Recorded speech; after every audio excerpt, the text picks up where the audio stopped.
네, 치료에는 세 가지 방법이 있습니다. 행동요법, 약물요법, 수술적 요법 세 가지가 있습니다. 약물요법은 사실 우리가 몇 가지로 또 나눌 수가 있죠. 그 중에 여러분들이 많이 하고 있는 것 중에 하나가 국소마취제를 귀대에 바르는 거죠. 그리고 또 하나 먹는 약이 있습니다. 일종의 그 세로토닌 제제인데 뇌에서 흥분이 되면 그 흥분이 중추신경을 따라서 이쪽 사정에 관계된 전립선이라든가 요도라든가 이런 쪽에 관여돼 갖고 사정이 이루어지는 거거든요. 그거를 억제하는 그런 약물들이 있을 수가 있겠습니다. 그 다음에 또 하나 이제 수술적 방법이 있죠. 수술적 방법은 귀두가 너무 예민하다. 그러면 귀두의 예민도를 떨구면 될 거 아니냐. 언제 그 국소마취제 일일이 바르고 앉아있냐. 그러지 말고 단칼에 해결을 하자. 그게 이제 수술적 방법입니다. 그래서 귀두에서 나오는 신경을 일일이 찾아가지고 그 가지들을 찾아서 가지들을 적당하게 가지치기를 해주는 겁니다. 그러면 귀두에 있는 신경이 일정 부분 마비가 올 거고 그러다 보면은 성관계 할 때 귀두에 자극이 무뎌지다 보니까 관계 시간을 연장할 수 있게 되는 겁니다. 예, 사실 조루 치료 중에 가장 고전이고 핵심적인 치료라고 볼 수 있는 게 행동치료입니다.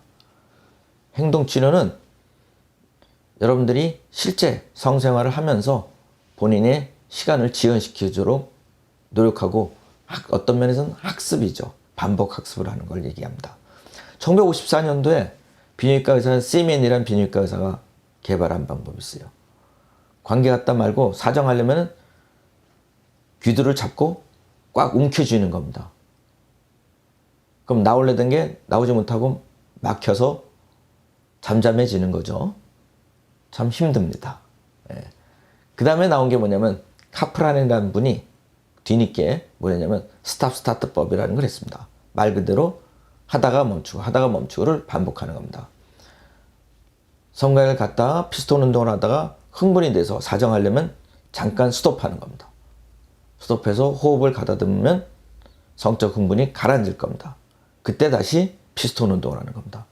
그러다 또 흥분이 되고 사정하려는 느낌이 오면 또 잠깐 멈추는 겁니다. 그럼 또 흥분이 가라앉습니다. 그거를 반복하는 거죠. 그러다 보면 본인의 몸에서 그런 사정감이 일어날 때와 줄어들 때를 감각을 터득하게 되고 본인이 그걸 자유자재로 조절할 수 있을 거다 라고 그래가지고 스탑 스타트법이 만들어진 겁니다. 근데 요거의 문제점은 사실은 성공률은 굉장히 좋다고 90몇 프로입니다 라고까지도 얘기합니다만 실제로 하다 보면은 이 문제가 되는 게 파트너가 뭐 한참 하려다가 멈추고 이러다 보니까 파트너가 더 이상 못 견디고 떠나가는 수가 생겨나요. 예. 그게 좀 문제가 있고 또 하나는 그거 할 때는 어느 정도 괜찮지만 또 멈추면은 또 그 사이에 까먹는 수가 있습니다.